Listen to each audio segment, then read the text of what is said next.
வணக்கம். இது அதிர்வின் இன்றைய பிரதான செய்திகள். முதலில் தலைப்புச் செய்திகள். வவுனியாவை உலுக்கிய சிறுவர் பாதாள குழு அட்டகாசம். 7 மாணவர்கள் அதிரடியாக கைது.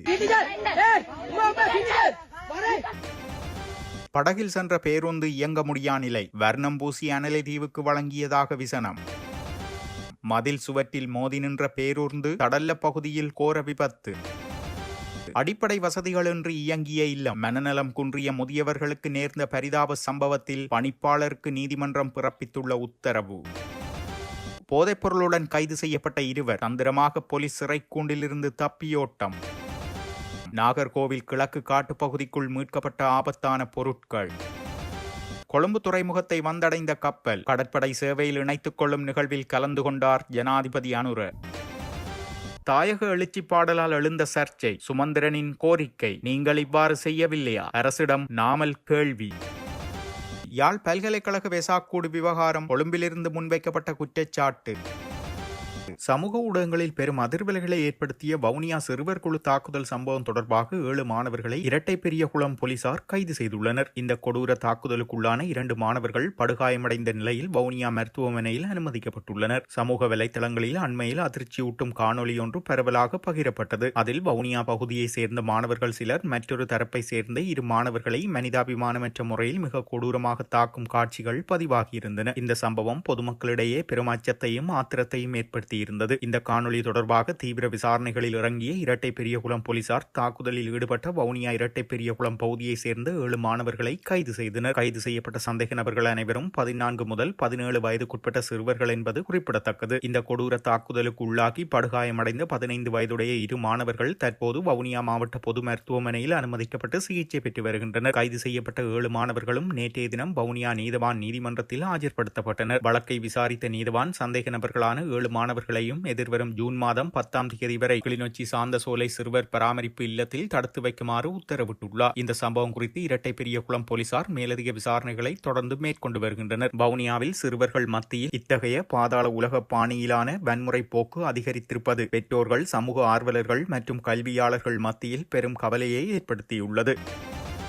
அனலை தீவுக்கு கடந்த செவ்வாய்க்கிழமை வழங்கப்பட்ட பேருந்து பழுதடைந்து இயங்க முடியாத நிலையில் அனலை தீவு துறைமுகத்தில் நிற்பதாக அப்பகுதி மக்கள் விசனம் வெளியிட்டுள்ளனர். இது தொடர்பில் அவர்கள் தெரிவிக்கையில், யாழ் மாவட்டத்தின் ஏனைய இடங்களில் பல வருடங்களாக ஓடி பழுதடைந்த நிலையில் நின்ற பேருந்திற்கு புதிய வர்ணம் பூசிவிட்டு கடற்படையின் படகினூடாக பாவனைக்காக அனலை தீவில் கொண்டு சென்றதாக பரவலாக குற்றச்சாட்டுகளை அவர்கள் முன்வைக்கின்றனர். இது இவ்வாறு இருக்க, காலி கொழும்பு பிரதான வீதியின் காலி தடல்ல பகுதியில் நேற்றைய தினம் பயணிகள் போக்குவரத்து பேருந்தொன்று வீதியை விட்டு விலகி சுவருடன் ஏற்பட்ட விபத்தில் 3 காயமடைந்துள்ளனர். அம்பாந்தோட்டையில் இருந்து கொழும்பு நோக்கி பயணித்துக் கொண்டிருந்த பயணிகள் போக்குவரத்து பேருந்தொன்றே இவ்வாறு விபத்துக்குள்ளாகியுள்ளது. விபத்து ஏற்படும் போது பேருந்தில் சுமார் 20 பயணிகள் பயணித்துள்ளதாகவும் கூறப்படுகிறது. பேருந்து கொழும்பு நோக்கி பயணித்துக் கொண்டிருந்த போது தடல பகுதியில் வைத்து சாரதிக்கு ஏற்பட்ட தூக்க கலக்கம் காரணமாக பேருந்தை கட்டுப்படுத்த முடியாமல் வீதியை விட்டு விலகி அருகில் இருந்த சுவருடன் மோதி இந்த விபத்து ஏற்பட்டுள்ளதாக முதற்கட்ட விசாரணைகளில் தெரியவந்துள்ளது. விபத்தினால் பேருந்திற்கு பலத்த சேதம் ஏற்பட்டுள்ளதுடன் காலி போலீசார் விபத்து தொடர்பான மேலதிக விசாரணைகளை மேற்கொண்டு வருகின்றனர்.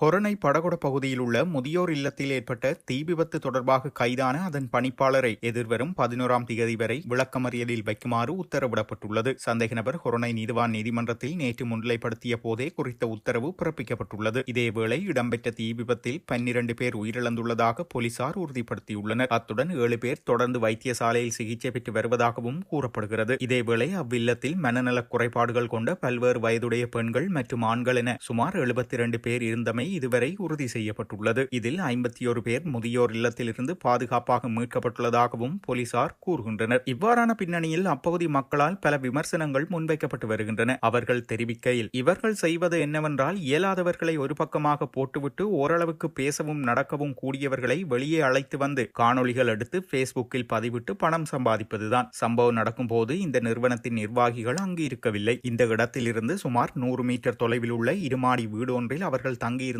பிரதேசவாசிகள் மிகுந்த ஆத்திரத்துடன் தெரிவிக்கின்றனர். இது தவிர மருத்துவர் ஒருவர், தாதியொருவர், நோயாளர் காவு வண்டி உள்ளிட்ட மனநல நோயாளர்களை பராமரிக்கும் இவ்வாறானதொரு நிறுவனத்தை நடத்தி செல்வதற்கு தேவையான எந்தவொரு அடிப்படை வசதிகளும் இந்த நிறுவனத்திற்குள் இருக்கவில்லை என்றும் பிரதேசவாசிகள் கவலை வெளியிட்டுள்ளனர். தீபரவிய நேரத்தில் ஹொரணை தீயணைப்பு பிரிவின் 2 வாகனங்கள் வருகை தந்து தீப்பரவலை கட்டுப்படுத்த நடவடிக்கை எடுத்த போதிலும் தண்ணீர் பற்றாக்குறை ஏற்பட்டு மீண்டும் தண்ணீர் கொண்டுவர சென்றமையினால் தாமதம் ஏற்பட்டதாகவும் பிரதேசவாசிகள் கூறுகின்றனர். யாழ்ப்பாணம் நாகர்கோவில் கிழக்கு காட்டுப்பகுதியில் பெரும் தொகையான குஷ் போதைப் பொருள் கண்டெடுக்கப்பட்டுள்ளது. நாகர்கோவில் கிழக்கில் காட்டுப்பகுதிக்குள் சட்டவிரோதமான முறையில் போதைப் பொருட்கள் மறைத்து வைக்கப்பட்டுள்ளதாக புலனாய்வு பிரிவினருக்கு தகவல் கிடைத்துள்ளது. இதனையடுத்து நெல்லியடி விசேட அதிரடிப்படையினர் மற்றும் புலனாய்வு பிரிவினர் இணைந்து அந்த பகுதியை முற்றுகையிட்டு தீவிர தேடுதல் நடத்திய அதிகாரிகளால் அங்கு மிகவும் நுணுக்கமாக மறைத்து வைக்கப்பட்டிருந்த சர்வதேச சந்தையில் அதிக பணப்பெறுமதியை கொண்ட குஷ் போதைப் பொருள் அடங்கிய பொதிகள் மீட்கப்பட்டுள்ளன. இவ்வாறு மீட்கப்பட்ட போதைப் பொருளின் மொத்த நிறை மற்றும் அதன் துல்லியமான சந்தை பெறுமதி என்பவற்றை மதிப்பிடும் பணிகள் தற்போது முன்னெடுக்கப்பட்டு வருகின்றன. இது இவ்வாறு இருக்க மிகிந்தலை போலீசாரால் கடந்த 3ஆம் தேதி மாலை முன்னெடுக்கப்பட்ட விசேட சோதனை நடவடிக்கையின் போது மிகிந்தலை அம்பதாலகம பகுதியைச் சேர்ந்த 29 மற்றும் 30 வயதுடைய இரு சந்தேக நபர்கள் ஐஸ் போதைப் பொருளுடன் கைது செய்யப்பட்டிருந்தனர். கைது செய்யப்பட்ட சந்தேக நபர்களுக்கு எதிராக போதைப்பொருள் சட்ட விதிகளின் கீழ் வழக்கு தாக்கல் செய்யப்பட்டிருந்ததுடன் அவர்கள் இருவரையும் நேற்றைய தினம் அனுராதபுரம் நீதவான் நீதிமன்றத்தில் முற்படுத்த போலீசார் ஏற்பாடுகளை செய்திருந்தனர். இந்நிலையில் நீதிமன்றத்திற்கு அழைத்து செல்வதற்கு முன்னர் அவர்கள் இருவரும் தந்திரமாக போலீஸ் சிறை கூண்டிலிருந்து தப்பியோடியுள்ளனர். தப்பியோடிய சந்தேக நபர்களை கைது செய்வதற்காக மிகுந்தலை போலீசார் விசேட விசாரணைகளை ஆரம்பித்துள்ளனர்.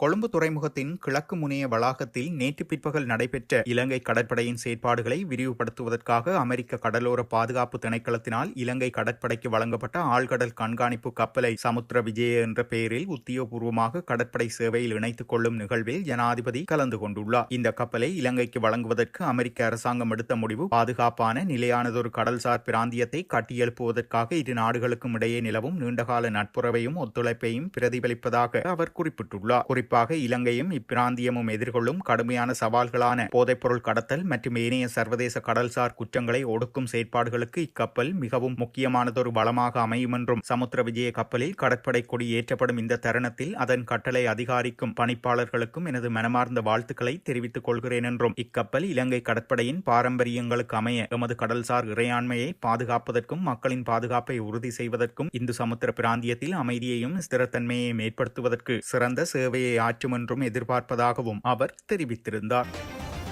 விடுதலை புலிகளின் எழுச்சி பாடலை பாடினார் என்ற குற்றச்சாட்டில் பயங்கரவாத தடை சட்டத்தின் கீழ் கைது செய்யப்பட்டு விளக்கமறியலில் வைக்கப்பட்டுள்ள கிளிநொச்சியை சேர்ந்த சொல்லிசை கலைஞர் சங்கீதன் சார்பில் உடனடியாக உயர் நீதிமன்றத்தில் அடிப்படை உரிமை மீறல் மனு ஒன்றை தாக்கல் செய்ய நடவடிக்கை எடுக்க உள்ளதாக ஜனாதிபதி சட்டத்தரணி எம். ஏ. சுமந்திரன் அறிவித்துள்ளார். யாழ்ப்பாணம் சிறைச்சாலையில் தடுத்து வைக்கப்பட்டுள்ள சொல்லிசை கலைஞர் சங்கீதனை நேற்று நேரில் சென்று பார்வையிட்ட பின்னர் ஊடகங்களுக்கு கருத்து தெரிவிக்கும் போதே அவர் மேற்கண்டவாறு குறிப்பிட்டுள்ளார். கிளிநொச்சியை சேர்ந்த இளம் சொல்லிசை கலைஞரான சங்கீதன் அண்மையில் விடுதலை புலிகளின் பாடல் ஒன்றை மீளுருவாக்கம் செய்து பாடினார் என்ற குற்றச்சாட்டின் அடிப்படையில் பாதுகாப்பு பிரிவினரால் கைது செய்யப்பட்டிருந்தார். இவருக்கு எதிராக பயங்கரவாத தடை சட்டம் பிரயோகிக்கப்பட்டு தற்போது யாழ்ப்பாணம் சிறைச்சாலையில் விளக்கமறியலில் வைக்கப்பட்டுள்ளார். இலக்கிய கலை வெளிப்பாட்டு சுதந்திரங்களுக்கு எதிராக இத்தகைய கடுமையான சட்டங்கள் பிரயோகிக்கப்படுவதாக சட்ட வல்லுநர்கள் மற்றும் மனித உரிமை ஆர்வலர்களும் கூறி வருகின்றனர். இந்நிலையில் நேற்று யாழ்ப்பாணம் சிறைச்சாலைக்கு சென்ற ஜனாதிபதி சட்டத்தரணி எம். ஏ. சுமந்திரன் சங்கீதனை நேரில் சந்தித்து அவரது நிலைமைகளை கேட்டறிந்துள்ளார். அத்துடன் இந்த கைது நடவடிக்கை ஒருவருடைய அடிப்படை வெளிப்பாட்டு சுதந்திரத்தை மீறும் செயல் என்பதை சுட்டிக்காட்டிய சுமந்திரன் இதற்கு எதிராக மிக விரைவில் உயர் நீதிமன்றத்தில் அடிப்படை உரிமை மீறல் மனு ஒன்றை தாக்கல் செய்ய உள்ளதாக ஊடகங்களிடம் திட்டவட்டமாக தெரிவித்துள்ளார். இது இவ்வாறு இருக்க ஒரு ரேப் இசை பாடலில் விடுதலை புலிகள் தொடர்பான உள்ளடக்கம் இருப்பதற்காக கிளிநொச்சியை சேர்ந்த இளம் கலைஞர் ஒருவர் கைது செய்யப்பட்டதை தொடர்ந்து பயங்கரவாத தடுப்புச் சட்டத்தை அமுல்படுத்துவதில் அரசாங்கம் இரட்டை நிலைப்பாடு கொண்டிருப்பதாக நாடாளுமன்ற உறுப்பினர் நாமல் ராஜபக்ச குற்றம் சாட்டியுள்ளார். சமீபத்திய உள்ளூராட்சி தேர்தல்களின் போது என்பிபி அரசியல்வாதிகளால் பகிரப்பட்டதாக கூறப்படும் இதே போன்ற விடுதலை புலிகள் தொடர்பான பாடல்கள் மீது ஏன் நடவடிக்கை எடுக்கவில்லை என்றும் அவர் கேள்வி எழுப்பியுள்ளார். ஒரு ஜனநாயக சமூகத்தில் அரசியல்வாதிகளுக்கு ஒரு விதியும் சாதாரண இளைஞர்களுக்கு மற்றொரு விதியும் ஏற்றுக்கொள்ள முடியாதென்றும் பாராபட்சமான அமுலாக்கம் அதிகார துஷ்பிரயோகமாக கருதப்படும் என்றும் நாமல் ராஜபக்ச கூறியுள்ளார். யாழ்ப்பாண பல்கலைக்கழகத்தில் அண்மையில் இடம்பெற்ற சம்பவம் தொடர்பில் கருத்து வெளியிட்ட பல்கலைக்கழகங்களுக்கு இடையிலான மாணவர் பேரவையின் அழைப்பாளர் சசிந்து பெரேரா நாட்டில் மீண்டும் ஒரு இனவாத அலையை உருவாக்குவதற்கு சில குறுகிய குழுக்கள் முயற்சிப்பதாக குற்றம் சாட்டியுள்ளார். அத்துடன் இனவாத தீயை மூட்டி எங்கள் ஒற்றுமையை கருக வைக்காதீர்கள் என நாடளாவிய ரீதியில் உள்ள மாணவர்களிடமும் பொதுமக்களிடமும் அவர் உருக்கமாக வேண்டுகோள் விடுத்துள்ளார். யாழ் பல்கலைக்கழகத்தில் அமைக்கப்பட்டிருந்த வெசாக்கூடு என்பது சிங்கள, தமிழ் மற்றும் முஸ்லிம் மாணவர்கள் அனைவரும் ஒன்றிணைந்தே உருவாக்கிய ஒன்றாகும் என்றும் நாட்டில் நிலவும் இனவாத இல்லாத போக்கிற்கு கூட்டு பதிலடி கொடுக்கும் வகையிலேயே அனைத்து மதங்களையும் சேர்ந்த மாணவர்கள் இதில் பங்கெடுத்திருந்தனர் என்றும் அழைப்பாளர் சுட்டிக்காட்டியுள்ளார். மாணவர்களின் இந்த ஒற்றுமையை பொறுத்துக் கொள்ள முடியாத ஒரு சிறிய குழுவினரே இந்த சம்பவத்தின் பின்னணியில் இருக்கிறார்கள் தவிர இது ஒட்டுமொத்த சிங்கள அல்லது தமிழ் மாணவர்களின் செயல் அல்ல என்றும் அவர் தெளிவுபடுத்தியுள்ளார். எனவே இவ்வாறான குறுகிய அரசியல் சூழ்ச்சிகளுக்குள் சிக்கி யாரும் கலக்கமடைய வேண்டாம் என்றும் அனைவரும் நிதானமாக சிந்தித்து அமைதியை கடைபிடிக்குமாறும் அவர் கேட்டுக் கொண்டுள்ளார். இத்துடன் செய்திகள் நிறைவடைகின்றன. மறக்காமல் அதிர்வு சேனலை லைக் மற்றும் சப்ஸ்கிரைப் செய்து கொள்ளுங்கள்.